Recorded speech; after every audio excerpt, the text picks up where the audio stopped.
Bonjour à tous et bienvenue dans cette nouvelle vidéo. Le sondage a parlé, les urnes ont parlé, on va les écouter.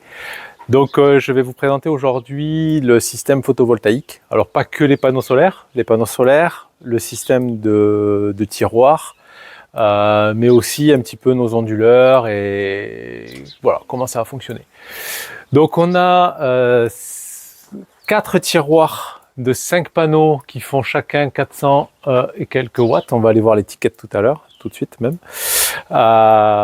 Donc chacun des panneaux peut se sortir indépendamment. Vous voyez, là, il y en a un qui est à moitié ouvert et l'autre qui est complètement ouvert. Ce sont des panneaux à demi-cellule. Demi-cellule, ça veut dire qu'en fait, à l'intérieur, toutes les cellules sont en série. Et en fait, ça a été divisé en 2 séries qui sont mises en parallèle. L'avantage de cette configuration, c'est que s'il y a de l'ombre sur une moitié de panneau, on reste sur la tension de la moitié. On reste sur une production en fait de la moitié de la valeur du panneau. On ne perd pas la totalité de la string. Alors vu qu'ils sont ensemble sur la même string, c'est-à-dire que le tiroir de gauche, les 2 tiroirs qui sont à gauche, sont sur la même string, c'est-à-dire qu'ils sont tous en série branchés sur l'onduleur, sur l'entrée MPPT. Si jamais il y avait de l'ombre uniquement sur un seul, sur la moitié d'un panneau, on a encore la moitié de la totalité de la string qui fonctionne. Donc là, par exemple, comme on est configuré, il y en a un qui est à moitié sorti parce que j'ai un poteau ou j'ai quelque chose qui m'empêche. Ça fait que j'ai quand même la moitié de la production qui est possible. Donc ça, c'est assez intéressant dans notre configuration. Ça nous permet aussi de gérer, par exemple, le vent. Quand il y a trop de vent, on va se retrouver avec quand même des panneaux à moitié fermés, donc qui prennent moins le vent, donc forcément qui ont moins de réaction. Oui, il y a des arbres qui tombent là-bas. Donc c'est assez intéressant, ou des fois quand on peut pas trop sortir les panneaux parce qu'on est au bord d'un trottoir ou voilà, on peut pas. Donc là du coup on est moins embêté. Donc ça c'est très intéressant d'avoir les demi-cellules. Pour nous dans notre cas c'est pas mal.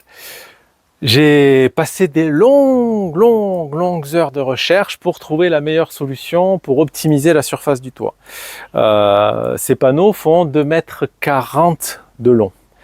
C'est ce que j'ai trouvé de mieux pour remplir la surface. J'aurais pu trouver des panneaux qui avaient un meilleur rendement au mètre carré, mais je mettais moins de mètres carrés. Donc au final, la production était moins forte. Donc vraiment, tout le calcul a été de chercher la solution qui, non pas au mètre carré, mais sur une surface de 12 mètres par 2,50 m, je pouvais en mettre le maximum. Donc c'est ceux-là qui sont sortis, c'est des Trina Solar, donc c'est une bonne marque, coup de chance. Je vais aller regarder l'étiquette, je vais vous montrer ce que c'est. Je prends tous les risques. Alors, est-ce qu'on la voit? Ouais, on doit voir. Donc vous voyez, Trina Solar, c'est des 540. Donc 540 watts par panneau. Là, vous avez les tensions, vous avez tout qui est affiché. Voilà. Ces panneaux, ils sont bien. Ils sont bien, qu'est-ce que vous voulez dire. Le système de tiroir, par contre, parce que c'est ça aussi qui vous intéresse, ça j'ai bien compris que c'était une demande. Donc 540 watts, il y en a 10, ça fait 5400 watts, il y en a 10 à gauche, 10 à droite, et 10 au milieu, donc ça fait 16 500. Mais j'ai dû me rater dans mes calculs, ça ne doit pas faire ça, mais un truc dans le genre. Et non, d'ailleurs, je suis un peu surpris. J'étais parti sur 16 500 sûr, mais bon, allez, je vous mettrai le chiffre là, de la multiplication. Donc ensuite, le système de fixation. Alors ce que j'avais en tête au début, tiens, alors tu peux montrer. Je sais pas si on va plus voir devant. Ouais, c'est devant. Alors, j'ai décidé de faire les vidéos maintenant comme ça. Je fais pas de montage. Vous le savez, le montage c'est pas mon truc. Donc ça m'agace, donc je prends la petite caméra. Donc, je sais pas si vous voyez donc la forme du châssis qui est devant. Donc on voit qu'il est dissymétrique. À droite, en fait, il y a un boulon qu'on voit sur la droite, là, une vis, une grosse vis, hein, on est sur du 30 je crois. L'idée de départ, c'était de pouvoir incliner la totalité. On voit les chapes pour pouvoir mettre les vérins. Donc les vérins sont dans la soute, hein, donc c'était prévu. Mais je l'avais pas fait parce qu'il faut faire l'hydraulique, il y a pas mal de choses à faire. Et avec le recul, maintenant, je sais que je le ferai jamais parce que ça apporte pas trop d'intérêt. On est plus embêté avec la prise au vent que avec l'inclinaison des panneaux pour gagner. Alors c'est intéressant, hein, je crois j'avais calculé qu'on gagnait 30%, donc sur le papier c'est génial. Mais au final, dans la réalité, on pourra très peu les sortir. Donc je vais plutôt me concentrer pour trouver une solution pour venir mettre ici, donc entre le bout du panneau et le châssis à mi-hauteur, puisqu'ici j'ai une traverse tout le long, là, bon, peut-être pas ici, mais je vais trouver une solution pour le fixer.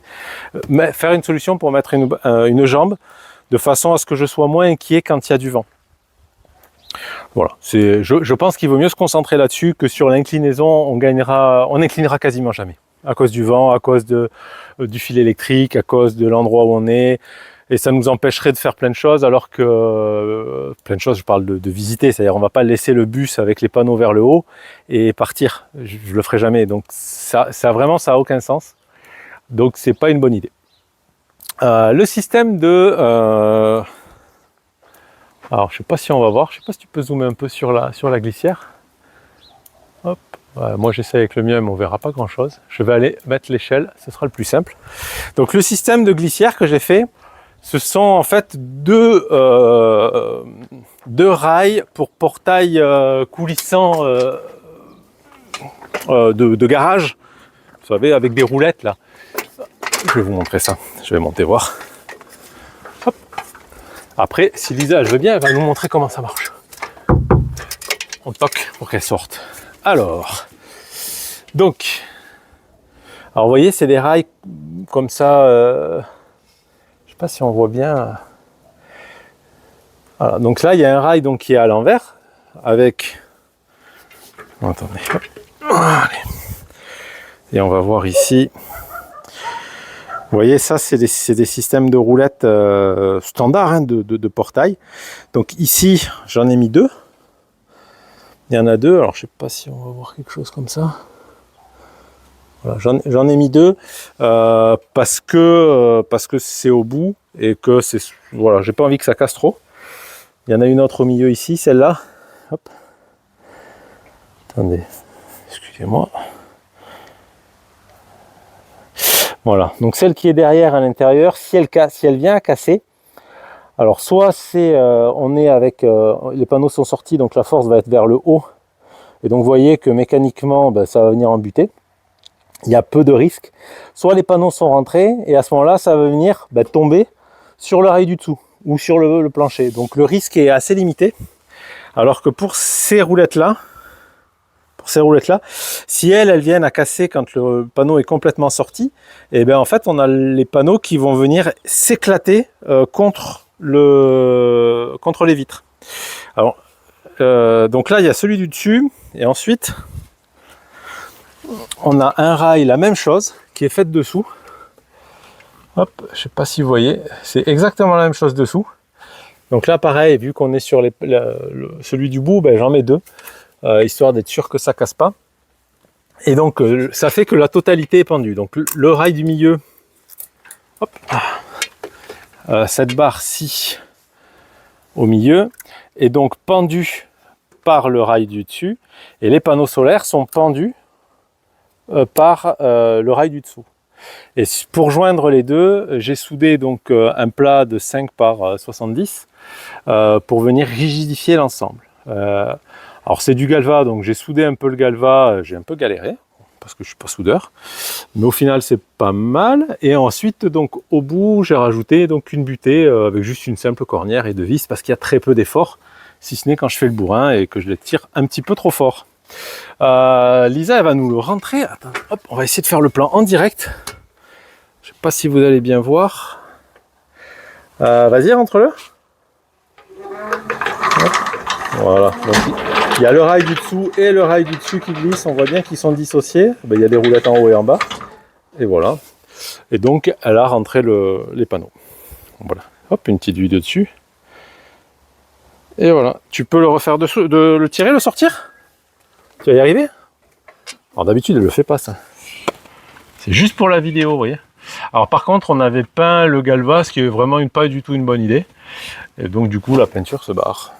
Ouais. Hop, voilà. Ouais, complètement, sors-les. Hop. Et voilà, encore. Encore? Ah ouais. T'as peur qu'ils tombent? Bah, quand même, vu le nombre de fois que je les ai sortis, s'ils devaient tomber, ils seraient déjà tombés. Ouais, encore? Ouais. Donc pour l'instant, on le fait avec des sangles. Le problème, vous l'avez compris, c'est l'angle qu'on a avec la sangle au bout. On n'arrive plus à être en haut, donc on tire vers le bas. Et vu qu'on tire vers le bas, il faut qu'ils aient un peu d'élan, sinon les pousser à la fin, c'est un peu compliqué. Donc vous voyez, l'espace que ça libère, là, j'ai de la place. Hein. Mais quand ils sont fermés, il n'y a plus grand-chose.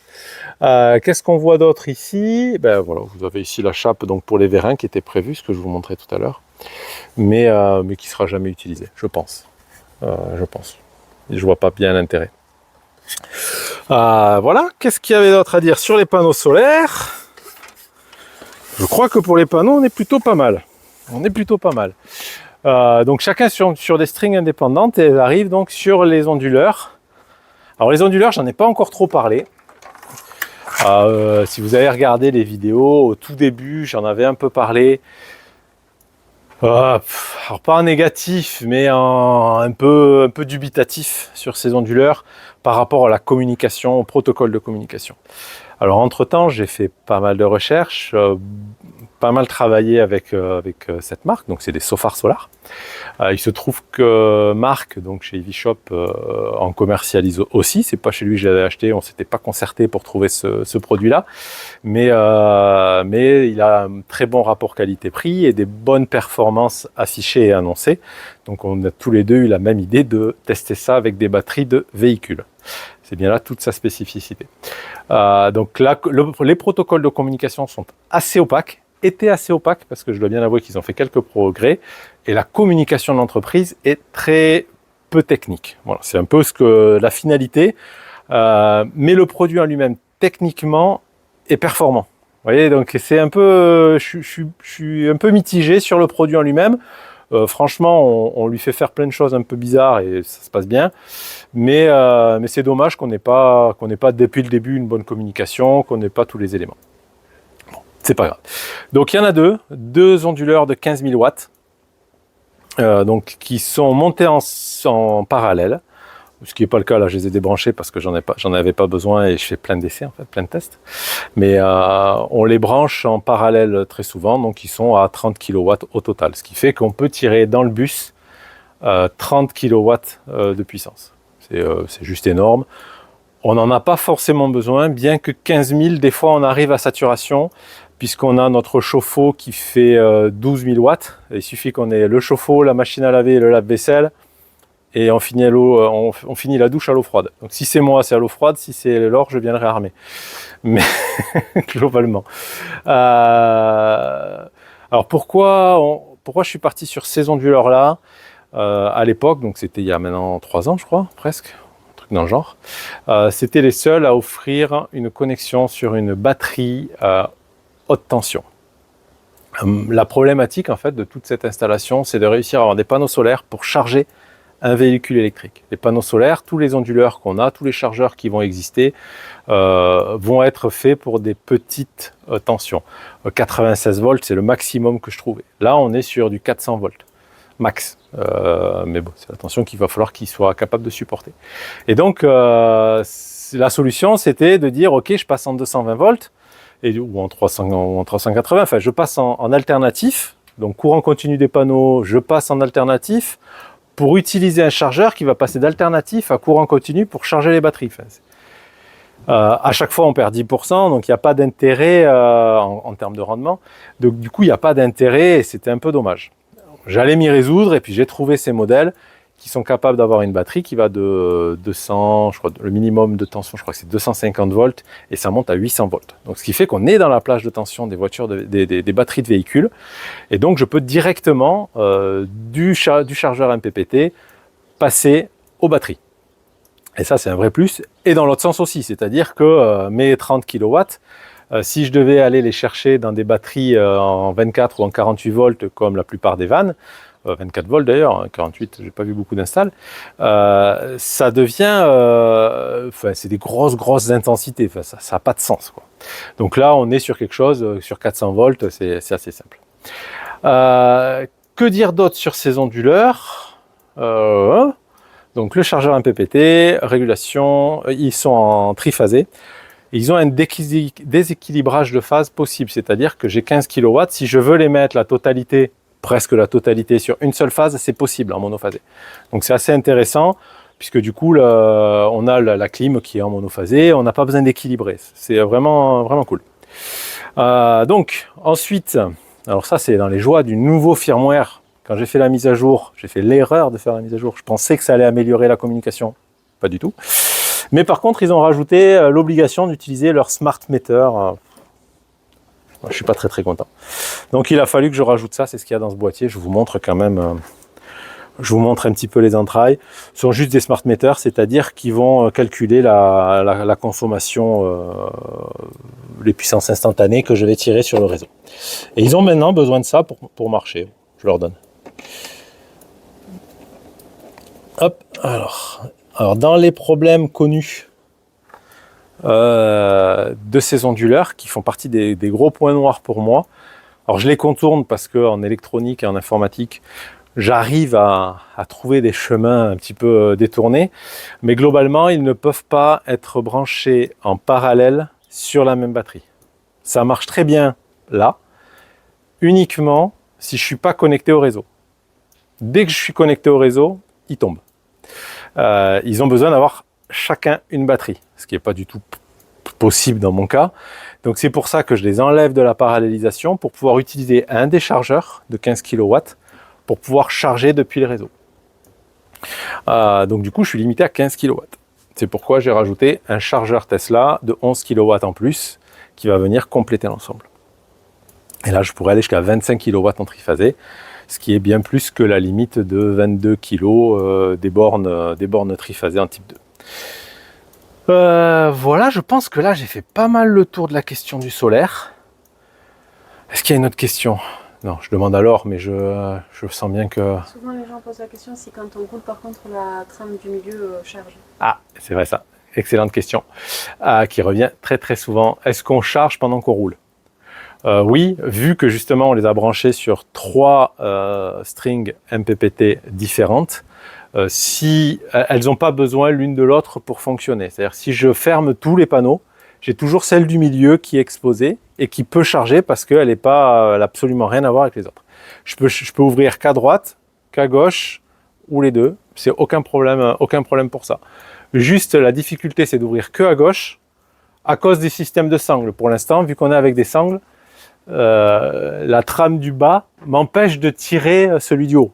Donc c'est un peu, je suis obligé de sortir d'abord ceux de droite pour pouvoir sortir ceux de gauche et ensuite rentrer ceux de droite. Ça m'est arrivé de le faire quelques fois, mais c'est vrai que c'est pas très pratique. Et voilà, je crois que là, on a fait le tour. On a bien expliqué tous les éléments donc de ces panneaux solaires, de ces 16 500 watts de panneaux solaires sur un véhicule. Bon, reste à savoir donc pour la prochaine vidéo ce que vous voulez savoir. Donc pareil, je lancerai un sondage demain pour avoir le résultat, mais vous pouvez me le dire en commentaire, ça me fait toujours... je vois le pourquoi du comment, alors que sur le sondage, c'est vrai qu'on a juste les réponses. Donc du coup, on va avoir le choix entre le Gear 7, vous aviez été nombreux quand même à le vouloir, les batteries, un peu plus en détail sur les batteries, les BMS et compagnie, et la direction assistée, donc le système qu'on a mis en place pour avoir une direction assistée à partir d'un moteur de Nissan Leaf. Voilà, je vous dis à bientôt.